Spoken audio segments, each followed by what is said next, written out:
Et yo l'équipe, ravi de retrouver aujourd'hui pour cette nouvelle vidéo et au programme Unboxing de VK Hormigueros. On est donc chez tout simplement un créateur espagnol. Je n'ai pas fait d'accent parce que sur internet il faut faire attention avec les accents, mais ce colis nous vient d'Espagne. Celui-ci m'a envoyé l'intégralité gratuitement, je vous le précise, pour moi c'est important que vous le sachiez.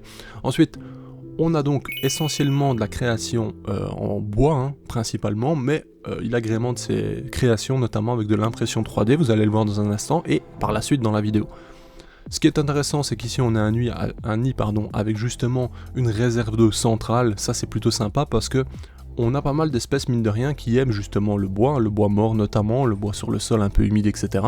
Et j'imagine qu'avec cette réserve on peut pas spécialement reproduire vraiment les conditions qu'un bois mort ou un bois humide, mais peut-être que ça peut permettre d'avoir un endroit viable pour ces espèces qui apprécient justement l'humidité et le bois.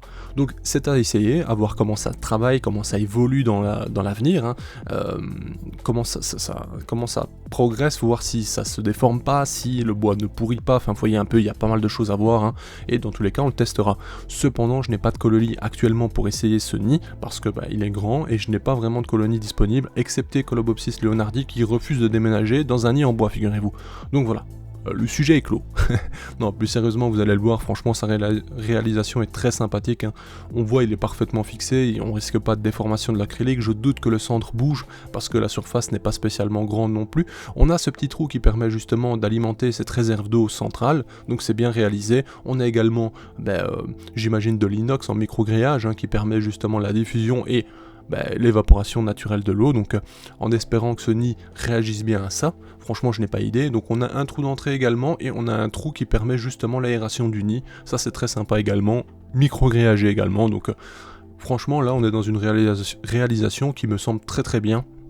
On a un travail du bois très bien réalisé également, dites-moi en commentaire ce que vous en pensez. Franchement il y a quand même, quand on prend le temps de regarder, il y a vraiment pas mal de créateurs qui travaillent le bois, et très très bien d'ailleurs. C'est un peu dommage qu'on n'ait pas plus de diversité qui pourrait vivre dans le bois, je veux dire, qui apprécie vraiment celui-ci. Bon, j'imagine qu'on pourrait le faire avec pas mal d'espèces en soi, mais on n'a pas encore vraiment essayé, je pense, il n'y a pas...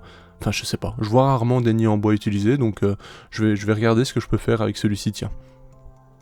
Alors, ici, vous le voyez, on a donc des pieds assez hauts, donc pour la chauffe, c'est pas évident. J'imagine qu'en Espagne, ça pose pas de problème, parce que dépendant de l'endroit en Espagne, les températures sont plus hautes qu'en Belgique, donc peut-être qu'il ne faut pas chauffer comme moi je devrais chauffer pour l'espèce. Admettons, je veux chercher 26 degrés, moi je suis obligé de chauffer, j'ai pas le choix. J'aurais pas 26 degrés naturellement en Belgique, à part certaines parties de l'année, mais c'est plutôt rare en soi. Donc, qu'est-ce que je vais devoir faire ? Avec un tapis, si je veux chauffer à 26, admettons, je vais devoir mettre à 30-32 pour que la chaleur monte. Ce n'est que spéculation, ce n'est pas vrai, je n'ai pas fait les tests, j'en sais rien.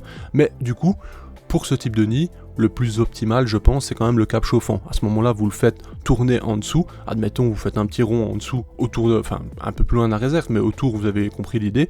Et je pense que c'est le plus optimal pour chauffer ce type de nid. Bon, après, ce n'est que, voilà, mon avis, peut-être vous avez d'autres méthodes, et si c'est le cas, n'hésitez pas à me le dire en commentaire. Passons ensuite sur un nid justement où je vous parlais de l'impression 3D, donc ici on a une base d'impression 3D qui permettra donc de tenir le nid en bois à l'intérieur avec une vitre acrylique. On a également des vitres acryliques pour l'air de chasse, on a un petit couvercle, et là sur ce nid il est vraiment très bien, franchement j'adore l'idée, c'est super bien, mais il y a des bémols, je vous explique. Commençons tout de suite par ça.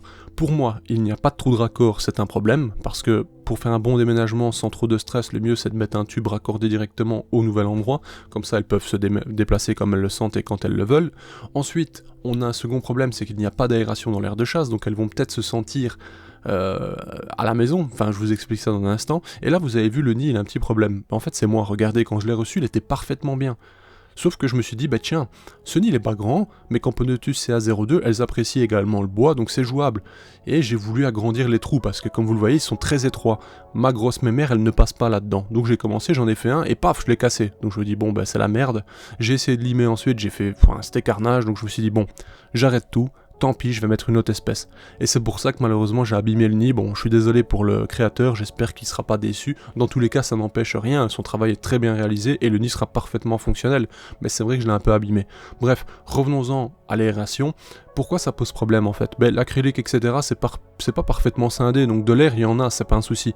Le souci étant que, par manque de ventilation dans l'air de chasse, elles, je pense que les fourmis vont se sentir à la maison. Ce sera comme une extension du nid, vous voyez l'idée. Elles vont pas se dire en sortant de leur petit raccord entre le nid et l'aire de chasse qu'elles sont en extérieur maintenant. Donc pour moi ça c'est problématique. Mais autrement, l'idée, la réalisation et tout, c'est vraiment très bien. Parce que là, on a le nid et l'aire de chasse, donc c'est assez compact, on peut chauffer facilement. Enfin, moi je suis très fan, je vais pas vous mentir. Donc ici, on va l'aménager, tout simplement, pour préparer pour une espèce. Alors, vous allez voir également dans cette vidéo qu'il y a une surprise, vous allez vous dire, mais c'est complètement dingue.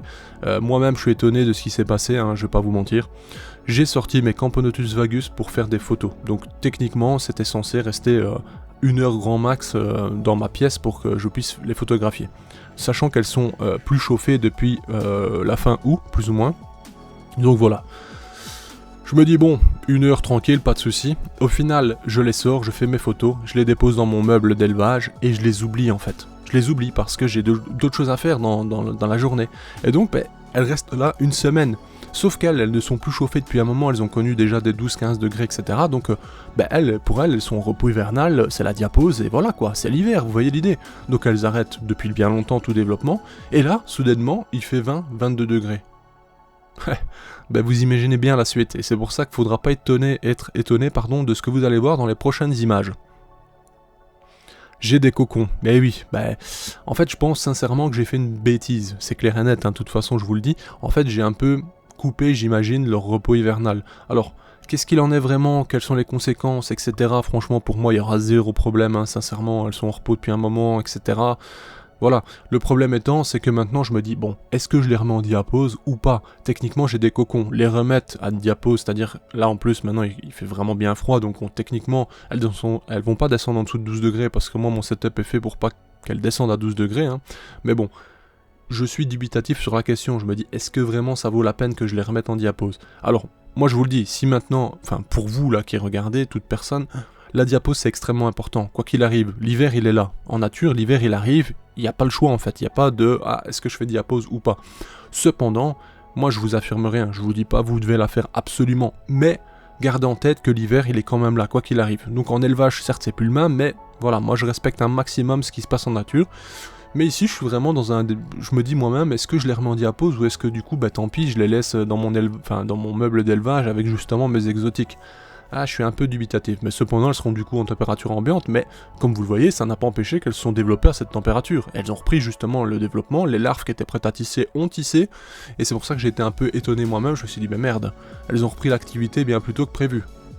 Donc voilà, ne soyez pas étonnés, c'est une petite erreur que je vous partage, et j'ai donc profité d'avoir cette espèce sous la main pour tester ce nid justement, donc maintenant elles y sont parfaitement, elles vont y vivre tranquillement, on verra comment ça évolue. Je remercie encore VK Hormigueros de m'avoir offert ces produits, de pouvoir vous les proposer. D'ailleurs, ces produits sont vendus dans différentes boutiques en Europe, vous allez les retrouver, mais sachez que c'est lui le créateur, quoi qu'il arrive. J'aime bien rendre à César ce qui est à César, justement. Bref. Alors, dans la création, j'attends vos commentaires pour me dire ce que vous en pensez. Personnellement, je trouve ça franchement très sympa, c'est assez stylé. Il y a de bonnes idées derrière. Bon, il y a quelques améliorations à faire, notamment, je les ai annoncées. Si vous en voyez d'autres, n'hésitez pas à me le dire. J'ai reçu également quelques petits gadgets, notamment une petite aire de chasse pour le début, vraiment. Donc ça, c'est assez sympa. Bon, bref. J'espère en tout cas que cette vidéo vous a plu. Il y a pas mal de choses qui étaient un peu spéciales dans cette vidéo, j'ai envie de vous dire, notamment les vagus. J'attends vos commentaires à ce sujet, je suis intéressé de voir ce que vous en pensez. Bon, bien entendu, c'est pas volontaire de ma part qu'elles se mettent de nouveau à tisser, mais bref, vous avez compris. On se dit à bientôt l'équipe pour de nouvelles vidéos. Profitez des fêtes en famille, bye.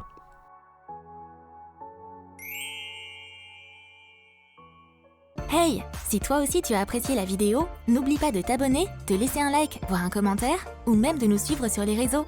Merci et à bientôt l'équipe.